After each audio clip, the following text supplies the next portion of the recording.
health care under Obamacare, and only 8 got health care. So think about that. When Anthony Brindisi's out there screaming that I'm in the resist movement, that I'm taking health care away from 23 million people, 8 million people got health care and Obamacare. Government-run health care, which he's proposing and voted for 4 times, Bernie Sanders-style socialism, will literally take health care away from everyone. Everyone will be forced to stand in line in a government-run program, and it's going to be a disaster. So the CBO claiming that, I just don't see how that's possible. Almost $1 trillion is coming in by the end of the year from overseas funding just because of the tax cuts. We're seeing the trade imbalance is starting to level out. We're seeing more jobs created. We're seeing more energy, more going into the economy. We're seeing a lot of signs. So I think the deficit is actually going to be, we're seeing growth. So when you see the growth factor next to a static number like what the deficit is, we have in the American Health Care Act, which was voted down, which is repealing and replace Obamacare, there were also controls in place to also make us on a path to being more fiscally sound. We need to get that passed, maybe with a new person in the Senate, where we can move and add a couple of people on the Republican side and maintain the House. We can actually start moving in that direction.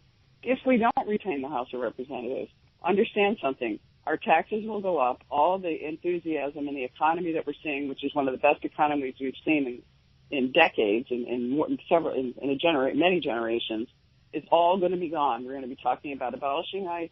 We're going to be talking about impeaching the president. You're going to be raising your taxes, and you're going to be spending to the point where the deficit is going to be going at the same rate that it was under President Obama, which was unprecedented in the history of the United States.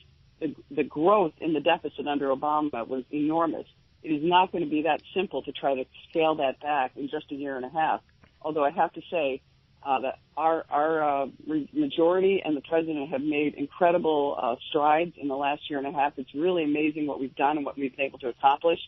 A lot needed to be done. We needed to rebuild our military. We're dealing with a very complex world. And so I think there are a lot of reasons that the spending has changed, but we're also trying to work on issues to bring back and scale that down on what they call the mandatory side of spending. So I think that's a static number. I haven't seen that report and what the footnotes are on it. Well, I think it has been attributed to military and domestic programs. That's across both parties. That's a bipartisan agreement. They're saying that, taking some of the budget caps off. But Rocco has a question. Oh, yeah, but I think we're going to have to take a quick break here. But just a quick question to throw out there. Is there a pool going on in the House right now in Congress as far as guessing who wrote the anonymous op-ed in the New York Times from the Trump administration? Oh, I don't know. I sometimes think the president wrote it just because my staff, we kind of joked about it because I said. Be careful what you say, Claudia. You're going to be picked up. Somebody's going to report local talk. Wait, why do you whether you're joking or is still a sliver of possibility? Because you're not the first person who has said that. Because I don't know. I don't think the president wrote it. It's a joke, but you're going to be very careful about that because somebody will pick that up. They'll say Claudia Tenney, upstate New York congressman. Right. Dave, I don't think there's been anyone in our region who's been smeared more than I have. I mean, it's just, I think I have to take it as a compliment. I've had almost over $20 million spent against me, trying to smear me, and all I'm trying to do is just tell the truth, try to stand up for our constituents in our region and against the establishment politicians who have been doing the same thing, taxing, spending, self-serving politicians. And that's scary to a lot of people and a lot of the politicians. They have the money, and that's what they're doing, and they want to keep their grasp on power. And so, to be honest with you, I don't know, but it just shows that the New York Times is just destroyed itself. I think it shows that it's jumped the shark in Fonzie terms. I owned a newspaper. Under no circumstances would our family business or would we ever publish anything that did not have an attribution to an author, whether it's a letter to the editor, whether it's an editorial. I think that it's malpractice that they put that out, and I don't really care who wrote it. It sounded really. I thought the piece was really strange, to be honest with you.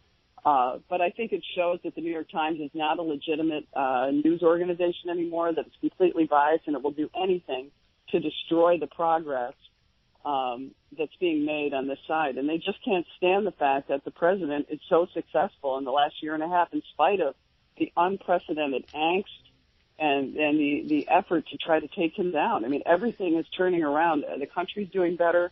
We're finding out that the real Russia collusion was the Obama administration, teaming up with a number of insiders in the FBI, the DOJ, the people that we rely on to protect us, are actually working against this president, and we find that they've been colluding. This whole story is just unfolding. Into it is. It's a whole other topic, I think. Claudia, stick with us. 7:50 here on the Talk of the Town. We still want to have a few minutes with you, but we need to take a breather. So we'll be back right after the CBS, the AM Money Watch report.